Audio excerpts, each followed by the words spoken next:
We were running errands, and then we got home and saw that.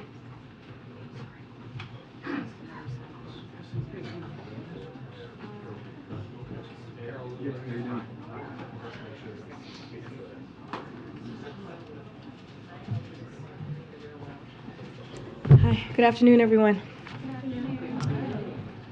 So with all of the foreign policy news happening this morning or throughout the day, we wanted to have Admiral Kirby join us in the briefing room to take some of your questions. And as you know, the Denmark Prime Minister is here with a meeting with the President currently doing a bilat. So he'll give a preview of that. And as you also know, and are tracking, the UK Prime Minister Sunak will be here on Thursday as well. And the Admiral could take any questions that you all have with the busy foreign policy news. All right, the floor is yours. How y'all doing today? So, as Karine said, this afternoon the President's meeting with Prime Minister Mette Frederiksen of Denmark.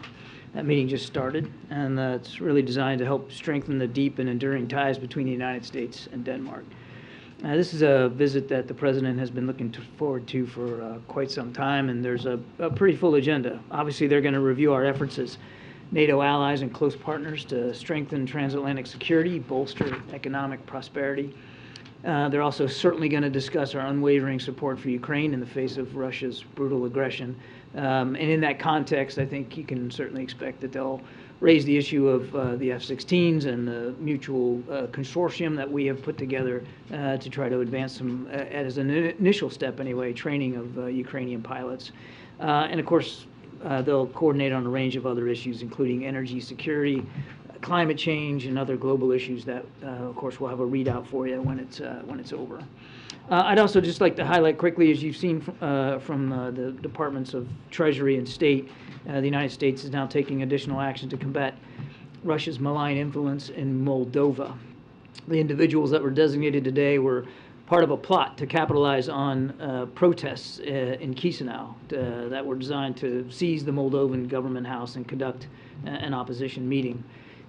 These actors provoked, trained, and oversaw groups in democratic countries that conduct anti-government protests, rallies, marches, demonstrations, and the U.S. government is going to continue to support the Moldovan government and their people in their efforts to combat coercive activities that undermine democracy there. With that. Welcome back. Good to see you. John, good to see you. In the span of a week, we've now had two close encounters, one at sea, one in the air with the Chinese military. Are these isolated incidents, or is China becoming more aggressive? Sadly, Ed, these are part and parcel of an increasing level of aggressiveness by the PLA, the PRC's military, particularly in the area of the Taiwan Straits and in the South China Sea. The air intercept was over the South China Sea, and the maritime intercept that you talk about was in the Straits.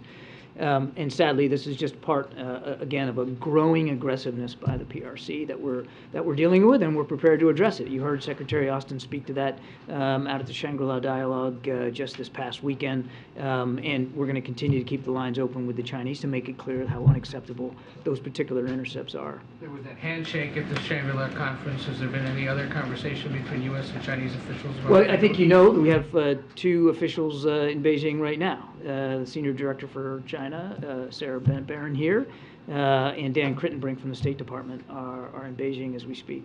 I know you have to be very careful about the words you choose, but what is, in describing this, but what is the best way to describe what China is doing in the air and on the seas?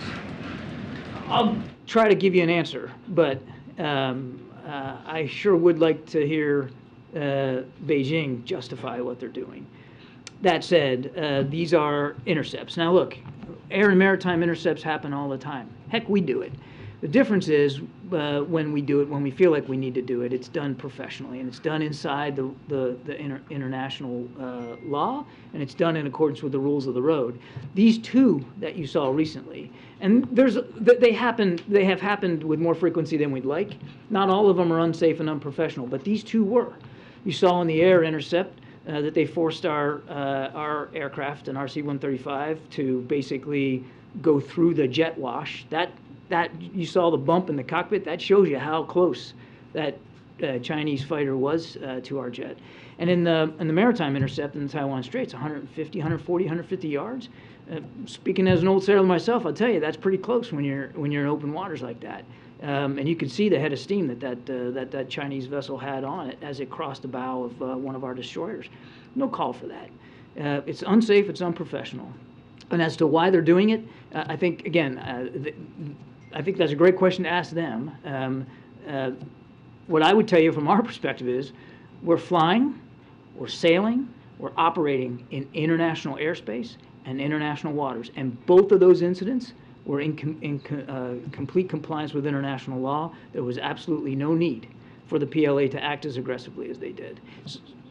It won't be long before somebody gets hurt. That's the concern with these unsafe and unprofessional intercepts. They can lead to misunderstandings. They can lead to miscalculations. When you have pieces of metal that size, whether it's in the air or on the sea, and they're operating that close together, it wouldn't take much for an error in judgment or a mistake to get made, and somebody could get hurt. And that's just got to be unacceptable. It should be unacceptable to them as well. Thanks, Karine. John, you just said that these two incidents are part of a pattern of an increasing level of aggressiveness. Right. So then why was it appropriate to send two senior officials to visit China on the anniversary of the Tiananmen Square massacre? A couple of things. First of all, it wasn't timed to the anniversary of the Tiananmen Square. Number two, it wasn't timed specifically to deal with these intercepts. You can imagine a trip to Beijing by U.S. officials takes some time to plan. So it wasn't timed to these events. That said, both these U.S. officials used the opportunity to raise our concern over these two intercepts that I just talked to Ed about. Absolutely raised the concerns that we had. Now, we had raised those concerns through our embassy as well, so this wasn't a new message that the Chinese were hearing. But I think you can also understand, Jackie, that particularly when times are tense, particularly when there's a risk of miscalculation, and particularly when the PLA is acting as aggressively as it is with no reason whatsoever, that's the time that you want to be able to have a conversation, whether that conversation is over the phone or face-to-face. Now, this visit was very much in keeping with our larger, longer efforts to keep the lines of communication with the PRC open, and we'll see where this goes after that. There's been some criticism, though, of the administration for sending officials on that anniversary. Was that decision a messaging misstep? We would not call it a misstep. I mean, this was a long-planned trip, and this is the way the schedules worked out. But I think, honestly, people will be criticizing the timing of Tiananmen Square, just making a whole heck of a lot out of nothing. It wasn't time to do anything with the anniversary. And again, both these officials were nothing but candid and direct about our concerns, particularly of the intercepts. And of course, they brought up issues of human rights as well, as we always do. It's important to have these communication vehicles open. It's important to be able to have those kinds of conversations. And I think we're a whole lot less worried about the date on the calendar than we are about what's on the agenda when we start talking to them.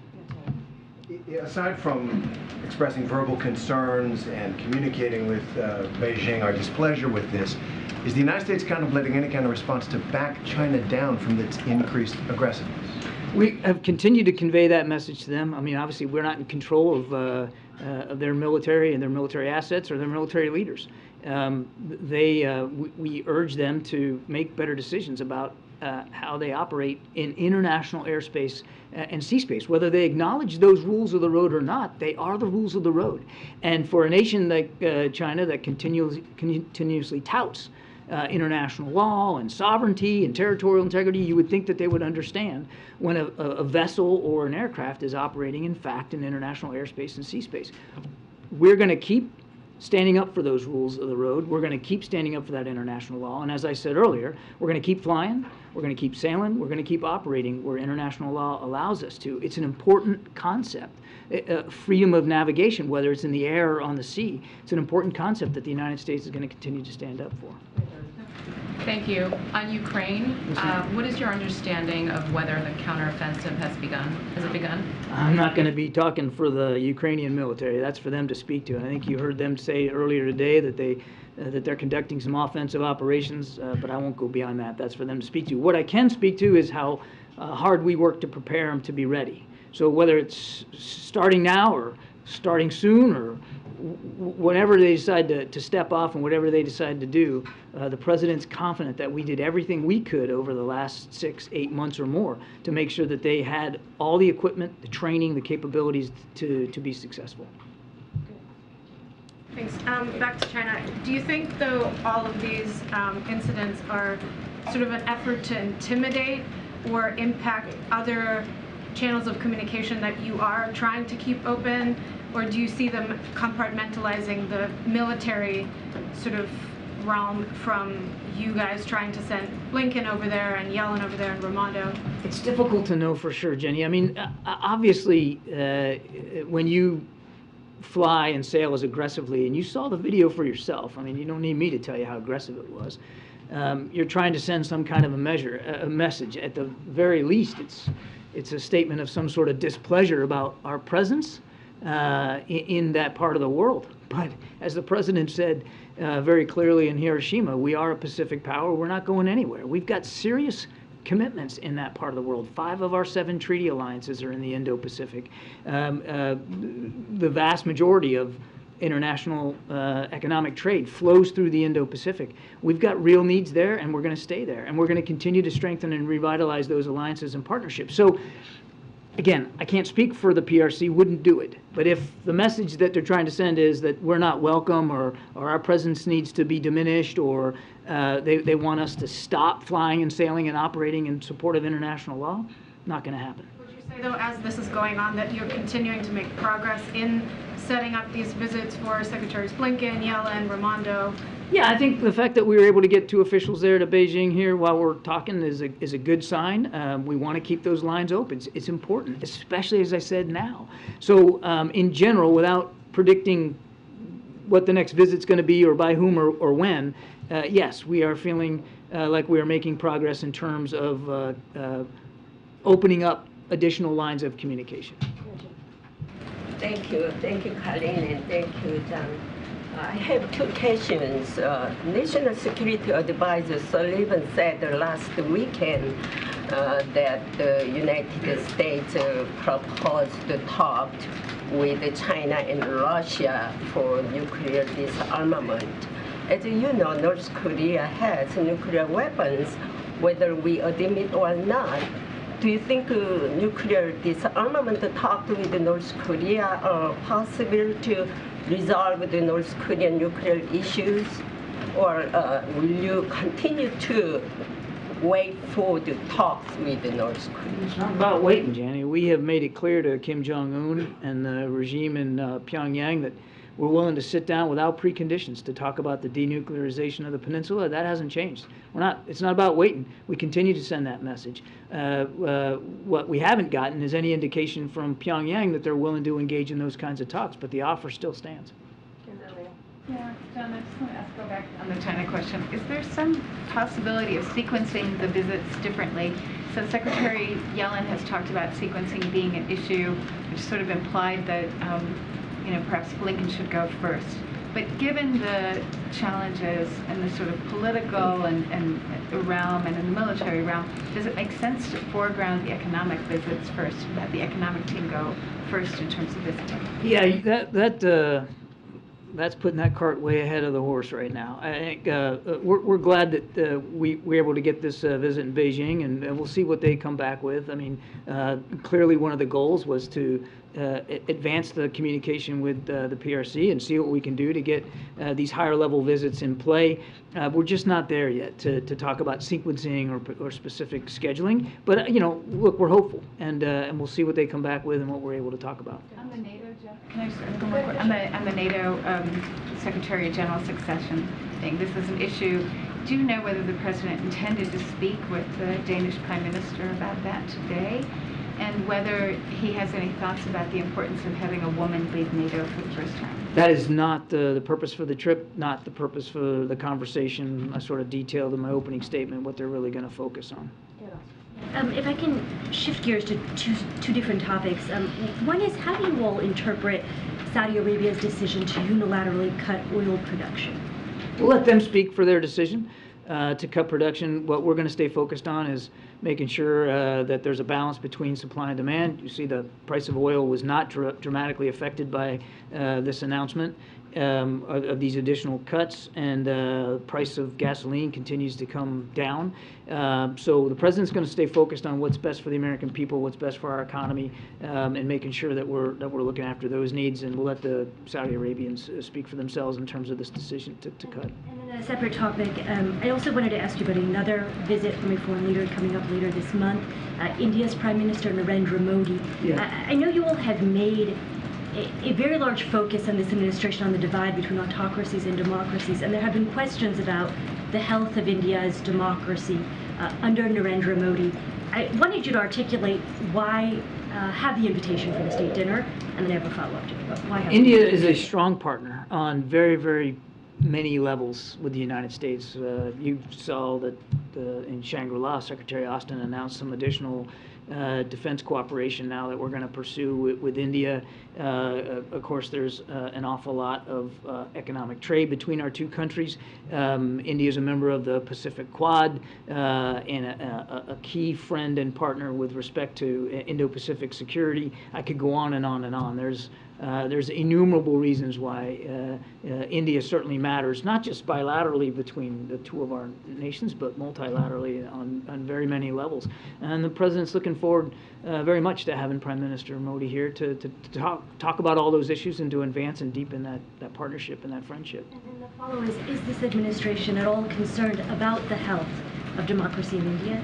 India is a vibrant democracy. Anybody that happens to go to New Delhi can see that for themselves, and certainly I would expect that the strength and health of democratic institutions will be part of the discussion. And look, we never shy away, and you can do that with friends. You're supposed to do that with friends. You're never shy away from expressing concerns that we might have with anyone around the world. But this visit is really about advancing what is now and what we hope will be a deeper, stronger partnership and friendship going forward. John, with Ukraine being an important topic this week, with the Prime Minister today and the UK here this week, when you consider the President's investment, the United States and allies' investment in Ukraine, does the President want to see Ukraine adhere to some of the President's wishes with respect to aggressive moves within Russia, with reports of the covert action on the part of Ukraine having an ability to act inside Russia? Well, I can tell you, the Ukrainians have already spoken to some of these quote-unquote raids, and I know been denied participation in them, so I'll let them speak to that. What I can say, Kelly, and we've said this before, we don't encourage, we don't enable, and we don't support strikes or attacks inside Russia. Our effort, and we have been exceedingly plain about this with the Ukrainians, our effort is to support them in their self-defense, in defending their territory, their sovereignty. That's what's been violated here by Mr. Putin and Russia, and that's what we're helping them get back, their independence, their territorial integrity, and that's where the focus is. And I'm not telling you anything here in this briefing room that we haven't said privately to the Ukrainians in terms of expressing our concerns about that. They know our concerns. They have provided us, all the way up to President Zelensky, assurances that they will respect those concerns. Thank you, John. I hope you can clarify one thing on Taiwan. President Biden in Japan, during news conference, when asked about Taiwan, he said that there is a clear understanding among most of our allies that if China were to act unilaterally, there will be a response. What did he say? What did he mean by response? Was that sanctions? What did he mean unilateral, military intervention? Yeah, I'm not going to go beyond what the president said. He has said that before, that we don't want to see the status quo changed unilaterally. We certainly don't want to see it changed by force. And the other thing the president said, and he said a gazillion times, is there's no reason for it to. Because nothing's changed about our one China policy. We don't support independence for Taiwan. Now, we obviously do support their self-defense capabilities, and we'll continue to do that. But there's no reason for this tension in the Taiwan Strait to devolve into any kind of conflict. Jeremy. John, I understand that you don't want to characterize whether or not we're witnessing the beginning of this counteroffensive. That's right, I don't.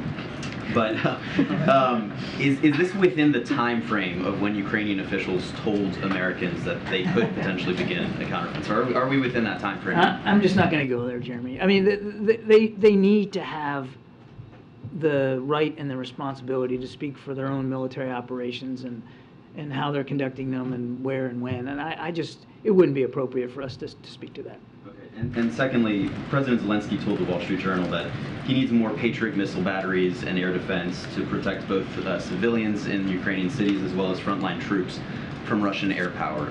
Is the U.S. in the process of identifying additional Patriot batteries that they could potentially send or additional air defense? Could we see some of that? What I would tell you is we've been prioritizing air defense now for many, many months. And in this last package, one I think we just talked about last week, there were additional interceptor missiles.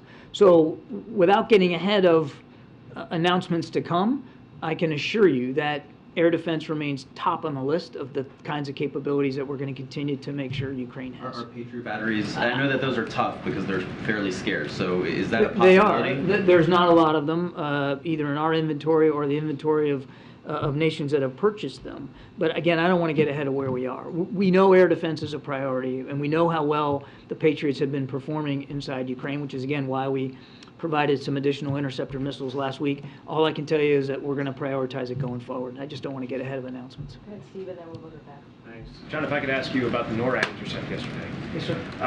If you could help us understand, there was a period of time yesterday where it wasn't clear what was going on. We think we have a sense of what happened, a tragic incident. But can you walk us through, maybe give us a tick-tock of NSC involvement in this? And was there a point at which yesterday the Commander-in-Chief was informed that there was a wayward plane headed for Washington and might have he... Well, the President was certainly briefed and informed.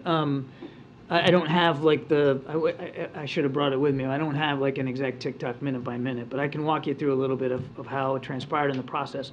So before I do that, though, I do want to express our deepest condolences to the family members, the loved ones of those who died in that crash. Just terrible news. Nobody wants to get that, and we need to keep them front and center as we talk about this. But this is part of, you might remember after 9/11, Operation Noble Eagle was stood up, and it's an organized operational way of policing airspace, particularly sensitive airspace over the United States in the wake of 9/11. And so there are Noble Eagle-like incidents that happen from time to time where private aircraft wander into secure airspace, and we have to notify them to leave. And 99 times out of 100, that's all it takes is a quick call on the radio. Hey, you're getting into some airspace you don't need to be in, and usually that takes care of it. But under this process, if if a pilot is non-responsive to those requests and continues on course and speed and altitude to enter restricted airspace, then there are, under NORAD's authorities, there are the responsibilities to put aircraft up to again send the message and get a different outcome. And that's what happened here. 6 F-16s from 3 different air bases on the East Coast. Certainly, Joint Base Andrews was one of those 3. Launched into the air. 6 F-16s, 3 air bases launched to intercept this particular Cessna citation. As I understand it, the 2 from Andrews were the first ones to reach the Cessna, and they had to turn on the speed to get to them, which is why people here in the district area heard a sonic boom. They had to break the sound barrier to get up the speed to get to the aircraft in question. When they did, they did exactly what they were supposed to do: try to get on the radio, communicate to the pilot. That wasn't working. Made themselves visible. That didn't work, and tragically, it ended obviously in the crash and the death of all on board. But throughout that process, there's a conference call that's set up when you have a Noble Eagle incident where NORAD's on the phone, DOD's on the phone, NSC was on the phone in real time, monitoring it and getting real time updates from the pilots. In this case, these 2 F-16 pilots, and so that everybody's in the loop, literally in real time, and that's what happened yesterday. And again, at the appropriate time, the president was briefed and kept informed. Was he informed while he was at JBA, or was it after? I honestly don't know the exact moment at which the president was informed, but he was briefed on the incident. John, in the back. Thank you, Karine. Thank you, John. I wanted to ask you, going back to the China question and the various episodes which have occurred over the course of the past few weeks involving China's military and our military. At what point does the president pick up the phone, reach out directly with President Xi, and say, enough? You can't continue these episodes for all the reasons that you talked about earlier. At what point does the president himself get involved in this? We have sent that message directly to the PRC, as I said earlier, through various vehicles, including the conversations that these two officials, one from the NSC and one from the State Department, are having in Beijing as we speak. The president will have another conversation with President Xi, and he'll do it at the appropriate time. And I'm sure that when he does, he'll be just as candid with President Xi then as he has been in the past in terms of our concerns, the challenges in this bilateral relationship, but also about the opportunities that still remain and we want to continue to pursue. Right behind you, go ahead. Thank you. Just follow-up question on China. I feel we're getting mixed messages from China that while Secretary of Defense Austin is not being able to meet his counterpart in Singapore, and yet the credentialing Assistant Secretary is visiting China. So my question is, do you think it's more difficult to establish a communication channel, military communication rather than diplomatic? Yeah, that has proven more difficult, sure. I mean, go back in time to when then Speaker Pelosi visited Taiwan. The Chinese, in retribution for that, shut down some lines of communication, and one of them was the mill-to-mill line. And that's still not open. In fact, that's one of the reasons why we want to get Secretary Blinken back over to Beijing, because that was part of his task, was to see if he can't open up some of those lines. Now, it shouldn't take the Secretary of State to fly to Beijing to do that, but I know he's willing to if needed. Secretary Austin has, for his own part, tried to get those military-to-military lines back open for himself, and we have been unsuccessful, and that's unfortunate, particularly because of why we spent the first 10 minutes in this press conference talking about these two dangerous, unsafe, unprofessional intercepts. It's exactly because of that you want to be able to have open lines of communication in the military channel. So yes, it has been more difficult, and we hope that that can change. Yeah, Sebastian. Thanks. Hi. Could you give us a little more preview on Rishi Sunak's visit? And apparently he is also pressing for his candidate for NATO Secretary General. So and he's apparently actually going to bring it up. So what do you have to say about that? Ben Wallace, does that sound good to you? I'll let Prime Minister Sunak speak to what he intends to raise with the President. The President's very much looking forward to this visit as well. I mean, obviously, the United Kingdom, a strong ally and terrific friend on so many fronts. I have absolutely zero doubt that the war in Ukraine will be a prime issue of discussion, and the Brits have been right there, literally at the fore in terms of helping Ukraine for the last 15 months, and I have no doubt that they'll talk about ways in which we can work together going forward for the future. I just don't have anything on the next NATO SecGen to speak to. The President hasn't made a decision about who the United States would support, and I certainly don't want to get out ahead of him on that. I will say, while I've got the chance, that the President remains very grateful and appreciative of the leadership of Jens Stoltenberg as Secretary General. Has been extended, 2 or 3 times, I think, and he's just done a masterful job, particularly when you look at what the alliance has been able to do unilaterally, sometimes bilaterally, in terms of supporting Ukraine. So an awful lot of NATO business to be done, and I'm sure that they'll discuss a whole range of those issues, but I don't want to get ahead of that discussion.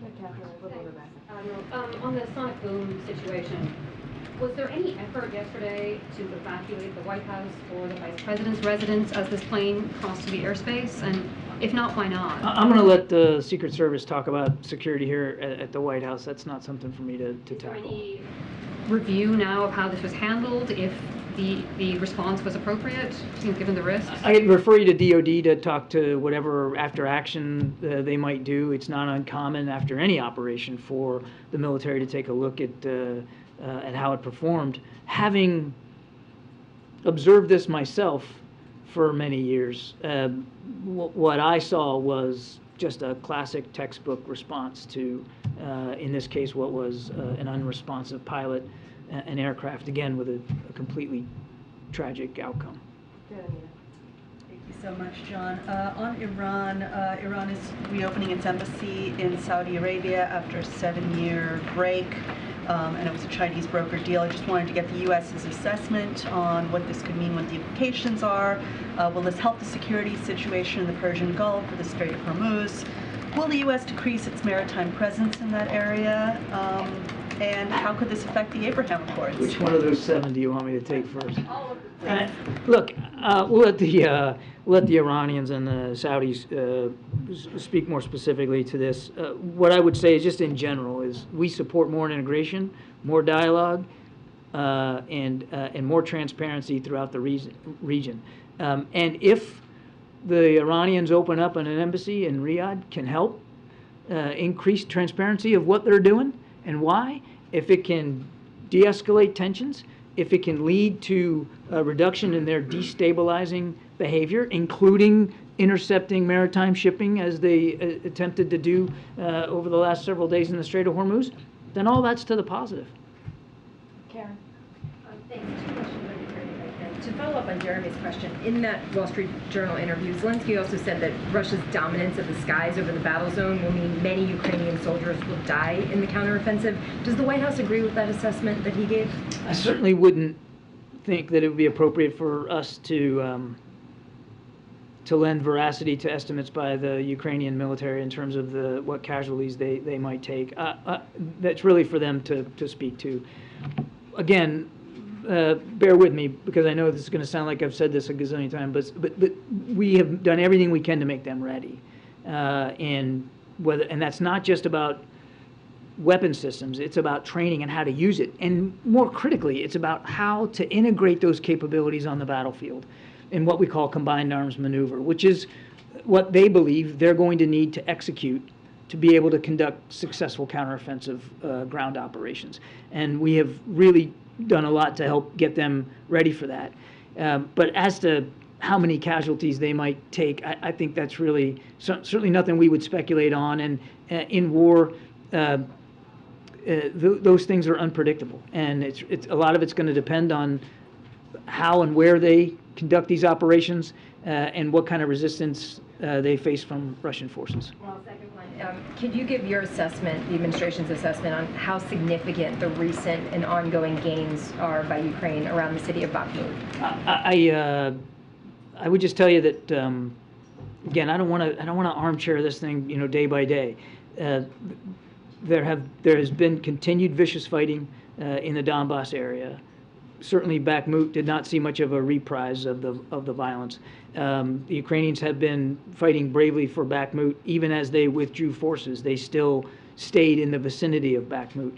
I'll let them speak to the reasons why that's important and why they're conducting those operations the way that they are. Again, our focus is on just making sure that they're ready. Go ahead, Rob. Thank you. There was a Microsoft Outlook outage this morning. Is the NSC monitoring any reports of foul play involved? Not that I'm aware of. And I asked last week about Mauritius. I wonder if you had a chance to read up on it. I mean, you know what? It was a second today where I'm thinking, I wonder if I should make myself ready on Mauritius. And then I thought, nah, there's like no way that question's going to come up again. So I do not have an answer for you, brother. I'm sorry. I'll have to get back to you.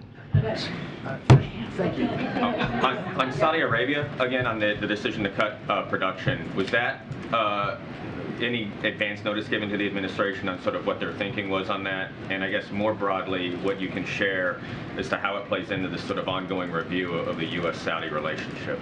I know of no advance notice, nor would there need to be. I mean, that's not that was a unilateral decision by a sovereign state, so I'll let them speak to that. And we've talked about this relationship before. I mean, as I said, I think a few weeks ago, there's going to be issues where we don't agree with Saudi Arabia, and we have the kind of relationship that we can express those concerns directly, and we do all the time. But we're focused on the future. Saudi Arabia is still a strategic partner, has been for 8 decades, will be for the next 8 decades, and we're managing that relationship going forward. That's what our focus is on. Thank you very much, Karine, as always. Admiral, thank you. I want to ask one question about Ukraine's strategy and one question about the series of national security leaks that were first detected in early April, if I may. On Ukraine, I wonder if you could explain a little more why it is that the United States urges Ukraine against the conduct of cross-border operations.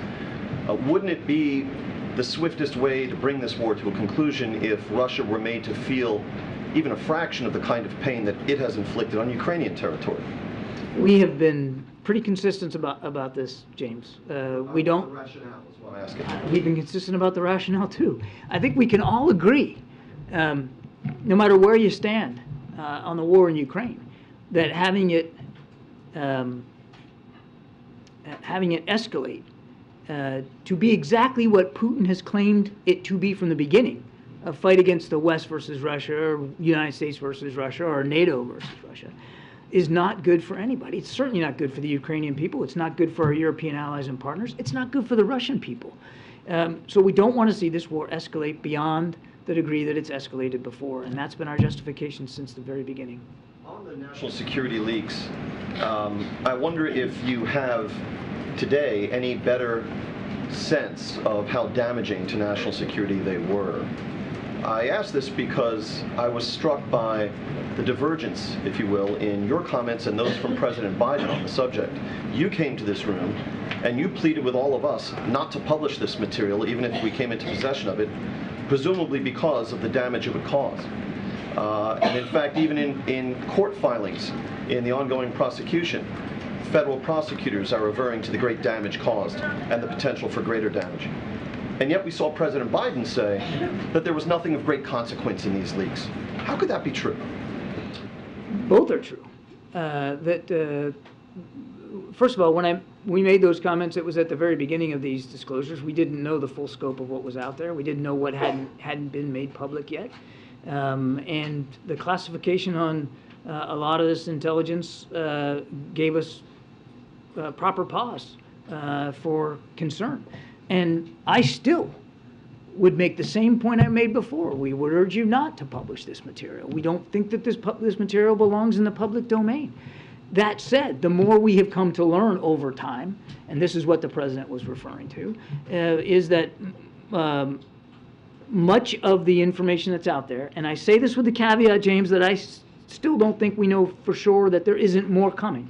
But what we've seen thus far, now weeks afterward, it's a snapshot in time, a very distinct period of time, 6-8 weeks worth, and certainly events and follow-on intelligence assessments have simply moved on from where those assessments were, those ones that were published. The other thing I'd say is that many of them were based on unfinished intelligence. It's no different than, in many ways, the way you guys do your job. When you get a source that tells you something, you do the right thing and you follow it up and you check it with 2 or 3 other sources until you triangulate yourselves and get where you're comfortable with what you've got, right?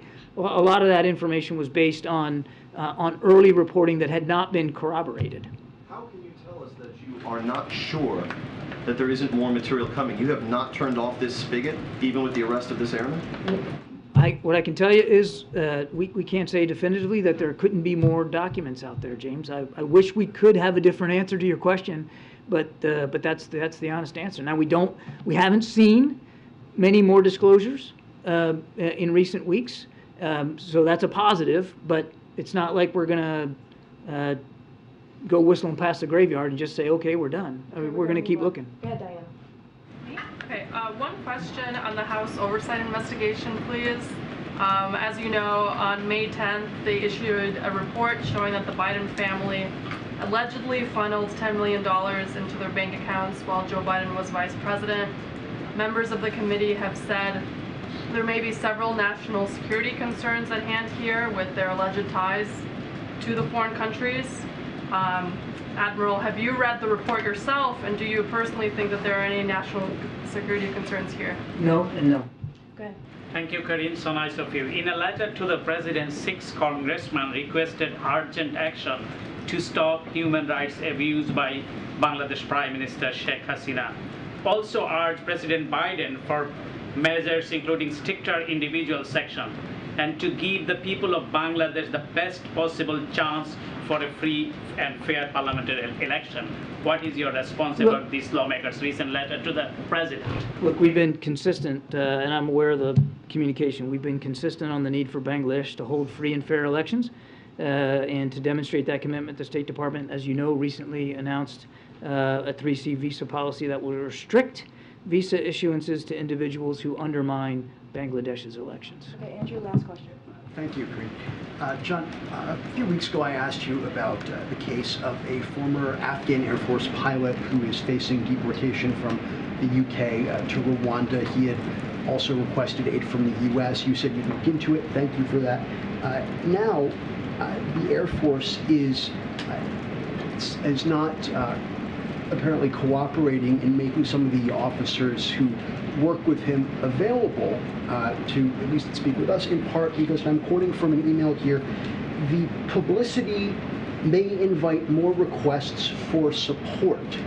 Now, you previously said that the U.S. government wants any former Afghan servicemen who served alongside U.S. and British forces to request support to come to the U.S. to get asylum.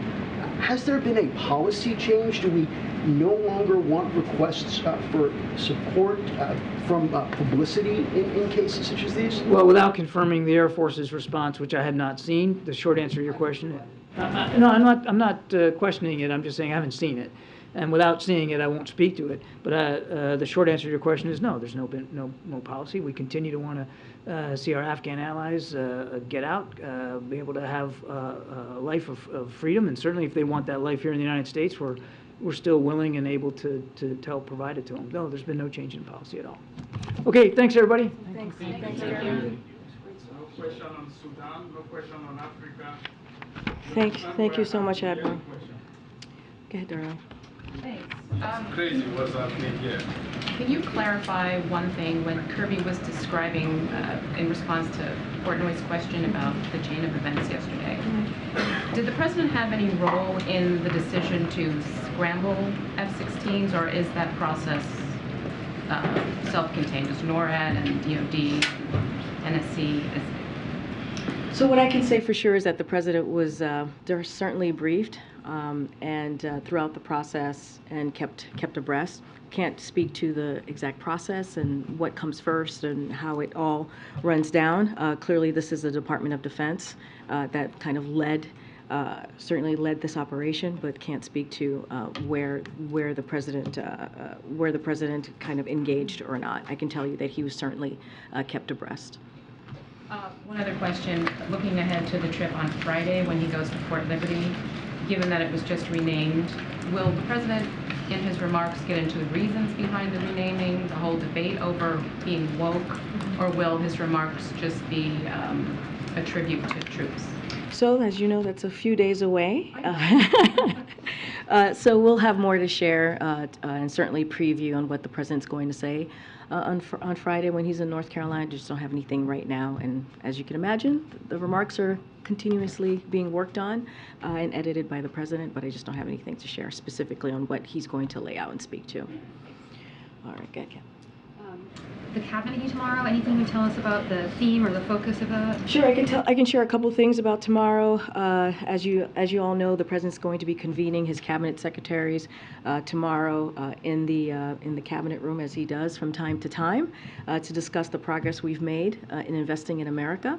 That includes the 13 million jobs created in the last 2.5 years under this president, unemployment being below 4% for nearly a year and a half, and annual inflation falling now for 11 months in a row, and more than $470 billion in private sector investments. And let's not forget the bipartisan budget agreement that the president signed on Saturday, which will also be a conversation to include just the progress that we've made in this last 2 years of this administration, and also the priorities and the funding levels and all of the historic pieces of legislation that the president was able to do just the last 2 years. So, and that's ending, including ending COVID-19, public health emergency, and Title 42 at the border.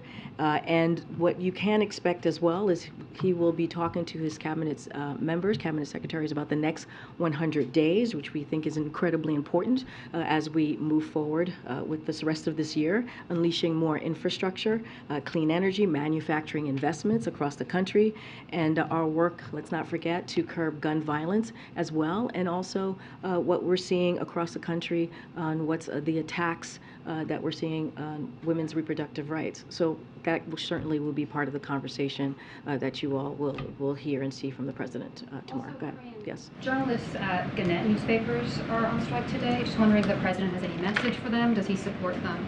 So as you know, the president, when it comes to these types of issues, he clearly hopes that they continue to have the conversation and they come together in good faith.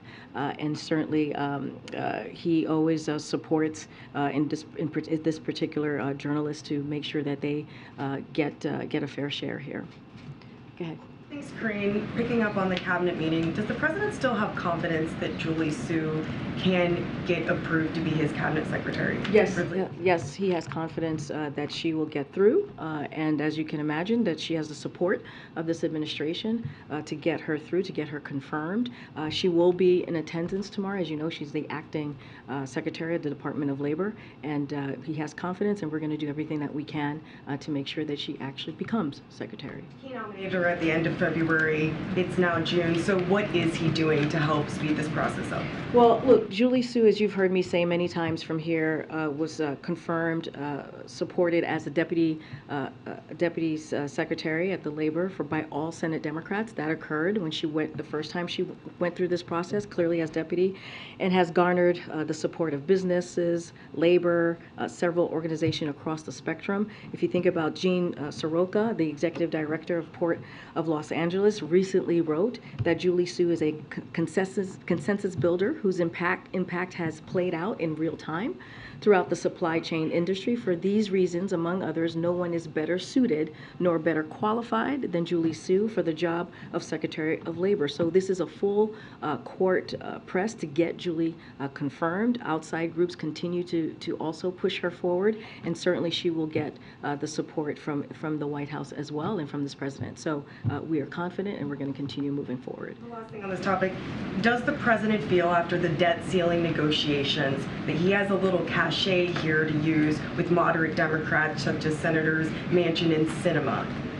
Well, look, I mean, if you look at the last 2 years of what this president, more than 2 years now, what this president has been able to do, the bill that he signed into law just a couple of days ago, the budget negotiations agreement, that was number 350 bipartisan piece of legislation, and so he's able to get that done when people said that he would not be able to get that done, which is bring both sides together. And he's worked with Democrats across the ideological spectrum over the past 2 years as well to get things done. You think about the Inflation Reduction Act, that is something that Senator Manchin, right? He steered that through, and something that the president worked very closely with him on. You think about the American Rescue Plan. There's been many times where you've seen Democrats come together to deliver for the American people, and let's not forget the bipartisanship that this president, and because of his leadership, has been able to do. So yes, he believes that we can continue to get things done, and there's a long list of legislative agenda that he wants to see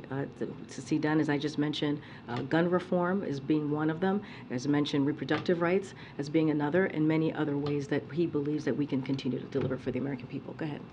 Just another labor issue. The National Retail Federation has asked the White House to intervene in the stalled West Coast port negotiations, or labor negotiations there. Do you have intention of doing that? Are you concerned that the problem there could actually exacerbate the supply chain issues that you have just gotten ahead of? So look, certainly we're monitoring these these discussion or this situation very closely, and we're going to continue to monitor. That's what we've been doing. And so the way that we see our role here is we know that the parties who are negotiating, as we know, negotiations are very hard, as we've talked about many times from here in the last couple of weeks, but they have overcome some major sticking points already and are continuing to address most difficult issues right now. But what we see is the best way to move forward is for both sides, or for all sides, to continue to work to come to the table and come to a solution here. And so that's what we are going to continue to encourage all parties to work in good faith toward a mutually beneficial resolution that ensures that workers get the fair benefits, quality of life, and wages that they deserve. And that's what we believe that we're going to continue to be very vocal about. Can I ask you about the latest flight of migrants, this time to Sacramento? I understand that the White House, the state authorities are investigating where that flight originated and who paid for the flight to go, whether there was some involvement by Florida. Are you in close touch with the California authorities, and do you have any initial findings now? So yes, we are in close touch with state officials on the issue that you just laid out. Look, as you just mentioned, Andrea, there is an investigation currently happening, and so certainly we'll refer you to them on any specifics on the outcome of what they're looking at. And so I've said it many times from here, repeatedly from this podium, that busing or flying migrants around the country without any coordination with the federal government, we've talked about this, state or local officials as well, is dangerous and unacceptable. And we'll continue to be very, very clear about that. It is dangerous and unacceptable because you're putting people's lives at risk, and it's dangerous and unacceptable because you're actually putting a lot of pressure on these states and local areas. And so again, we're in touch with state officials to offer any assistance that they may need, but I would refer you to them on any specifics on the investigation. Go ahead, Jeremy. Thanks, and I'll come to that. One of the results of these budget and debt ceiling negotiations, beyond averting default, seems to have been that there's a bit more goodwill that's been built up between the President and Speaker McCarthy and their teams. So I'm wondering, do you guys see any opportunities for bipartisan legislation going forward, and what is next on this administration's legislative agenda? Look, like I said, we've seen under this president, there's been about 350 pieces of bipartisan legislation that this president has signed into law. Many of those were historic pieces of legislation. When you think about the bipartisan infrastructure legislation, Inflation Reduction Act, all these pieces of legislation that's going to create good-paying jobs, lower costs for healthcare costs for Americans, lower energy costs for Americans, Chips and Science Act, when we think about manufacturing jobs, creating manufacturing jobs in this country. So look, these are all important things, important issues that the president wants to continue to work on, to continue to implement. And I talked about the gun reform. We believe that there is a common sense approach here that we can move forward and work with Congress on. Reproductive rights, we believe that this is something that we need to continue to work very hard towards, making sure that the wealthy pay their their fair share as well, and not just leave it on the little guy. And so look, we're going to continue to work on an economy that works for everyone, making sure that we build it from the bottom up, middle out. Those are the things that the president feels that he needs to continue to work towards. And so, yeah, there are places that we see that could be a bipartisanship here. If we're really serious about the deficit, really serious about making sure that we reduce the deficit, the president put forth a plan, a budget plan on March 9th on how we can reduce the deficit by $3 trillion in the next 10 years. And so, yeah, there are ways that we believe that we can move forward here with Congress. Any plans for the President and the Speaker to meet again in a non-crisis, non-emergency setting? No plans yet.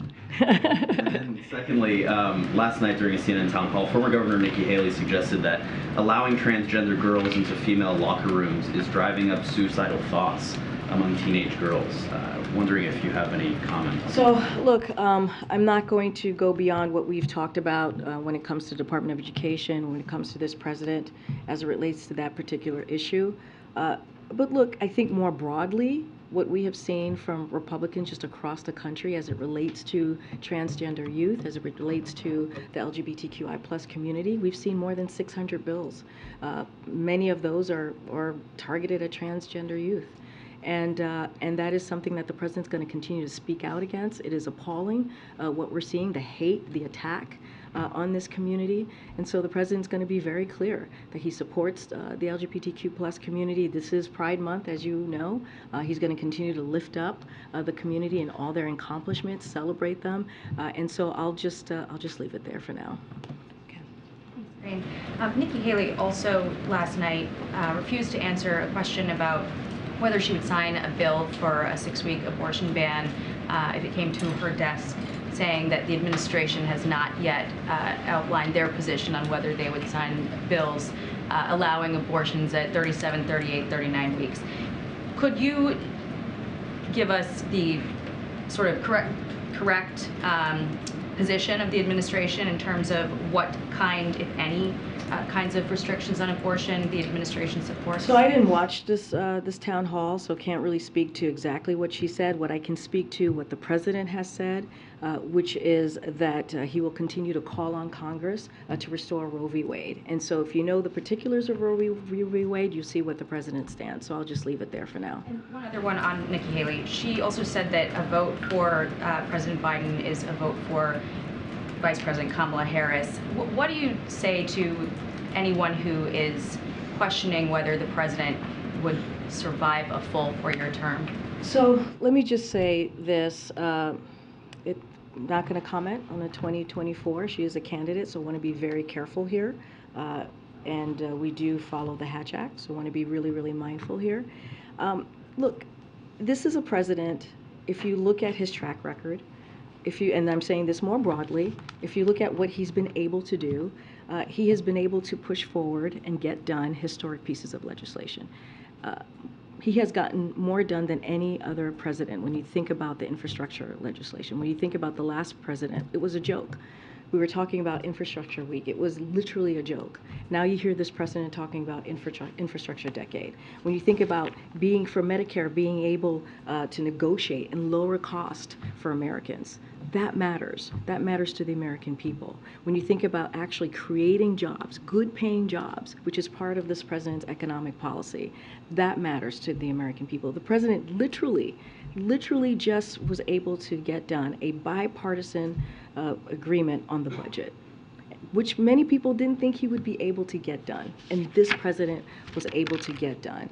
So look, this is a president that's been attacked during 2020, where people said, oh, he's not gonna win. He's not able to get it done.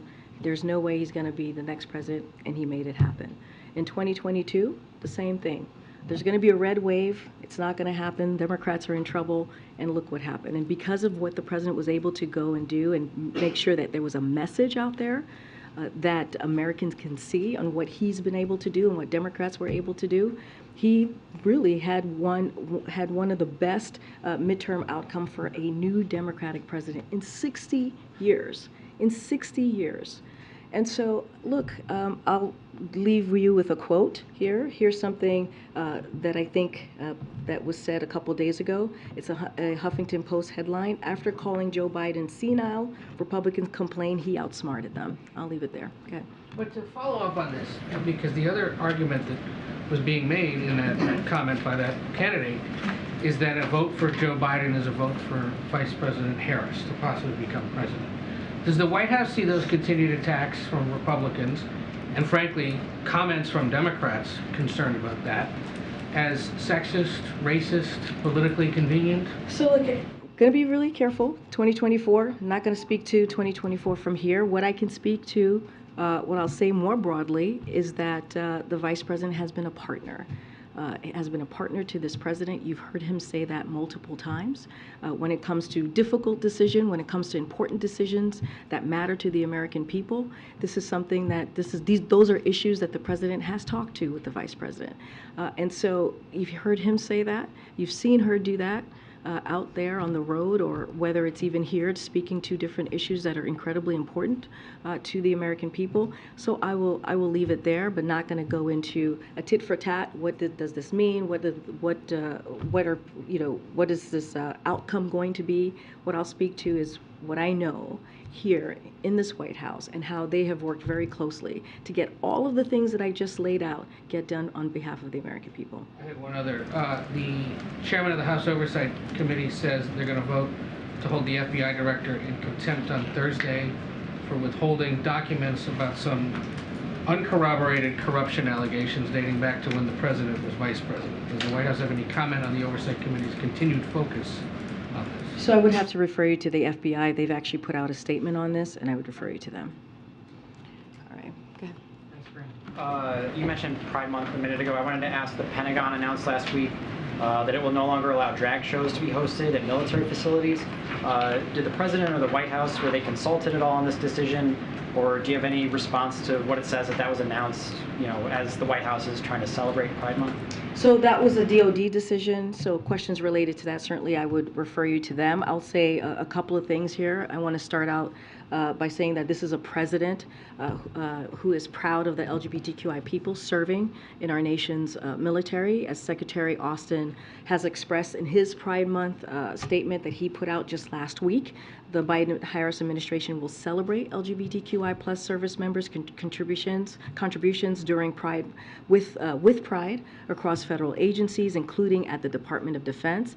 And also, as the Secretary said last week as well in his statement, and I'll quote him, "Who you love or how you identify has nothing to do with how bravely you fight for our country." And so again, they make these decisions, the DOD makes these decisions independently, so I would have to refer to them on any specific questions. Go ahead, Ed in the back. Can I ask you about China, if I could? So the President says we're in a competition with China. He's been in office 28 months. Are we winning the competition? So I would point you to the 800,000 manufacturing jobs that were created here. I would point you to the CHIPS and Science Act that was bipartisan, that the President was able to get done to make sure that we bring back jobs here. I would point you to, as you always ask me, about our economy and how it's growing. More than 13 million jobs created, unemployment at a record low.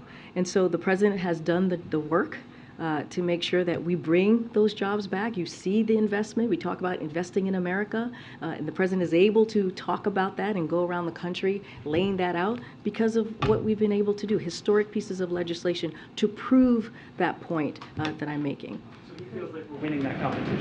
What we feel like is we are in a place where we are have created an economy that the President hopes that will work for everyone, that we don't leave anyone behind, that we create good paying jobs, that we have manufacturing come back to America, and we see that. We see those investments. We see companies saying that they're willing to invest and create jobs. We see the 800,000 manufacturing jobs out of the 13 million jobs that this President was able to create in just 2 years. In just 2 years, that's historical. No other president has been able to do that even in 4 years. And so, yes, we're going to continue to be competitive, and I think that's incredibly important to the American people and to how we see the economy moving forward for this country. Thanks, everybody. See you tomorrow. Thank you.